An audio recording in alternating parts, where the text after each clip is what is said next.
Türkmen häkimetleri 27 aprelde ýurdun gündogor sebitlerine gelen weýrançylykly harasatyň netijelerini aradan aýyrmak üçin ýurdun durly kunjogyndaky telekçilerden pul soraýar, beýleki döwlet idara kärhanalarynyň hem maliýet riýisleriniň tutulup galynjakdygyny duýdurýar. Geçen hepde Balkan vilayatynyň merkezi Balkanawat şäherinde yerli resmiler hususy telekçiler bilen ýygnak geçirip, Lewapdaky harasatyň özüni dolmak üçin pul tapşyrmaklaryny soradylar. Telekçiler işleriniň onsuz hem agyr gidýändigini nyktap, pul bermäge ýagdaýlarynyň ýokdugyny aýtdylar diýip, Balkanly telekçileriň biri bilen söhbetdeş bolan Azatlyň yerli habarçysy gurrun berdi.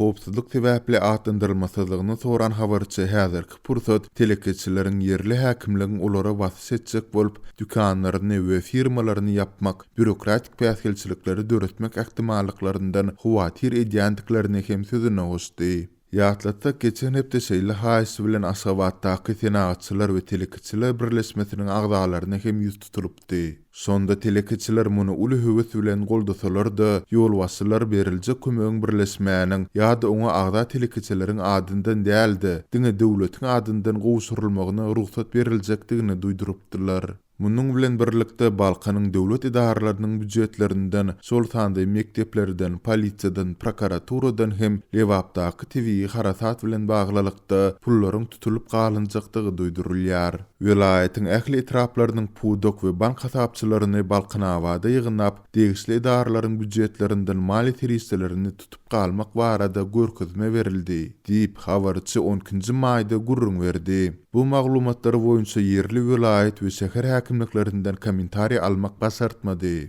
Türkmen häkimetleri adından 30 adamyň ölümine sebäp bolan tebii hadisanyň weýrançylykly netijelerini aradan aýyrmak üçin telekçilerden döwlet idara kärhanalaryndan maliýet riýislerini soraýan pursady. Daşary ýurtlardaky türkmenistanlylaryň meýletin ýygnan ýardym pullarynyň ejir çeken ýylata gowşurulmagyna ruhsat bermeýär. Bu ağırlıkta Aptupandan bäri 2 hepde töwereg wagt geçdi. Lewap vilayatynyň ençeme sebitinde hem elektrik togunyň ýoly goýulmandygy bellenilýär. Türkmenistanyň kronikasy neşriniň 11-nji maýda çap edilen maglumatynda belleşýärli. Şäherje we Trabynyň Jeyhun Daýhan birleşiginiň Balykçy owasynda adamlar elektrik üçünçiligini ýola goýmak üçin her hojalykdan 200 manat möçberinde pul toplapdyrlar. Neşriň maglumatyna görä mundunyň owa ýaşulularynyň etrap häkimligine eden haýsy netije bermändir. Resmiler merkezden transformator ýollananda sonda hem toğunuz bolar diýip jogap beripdirler.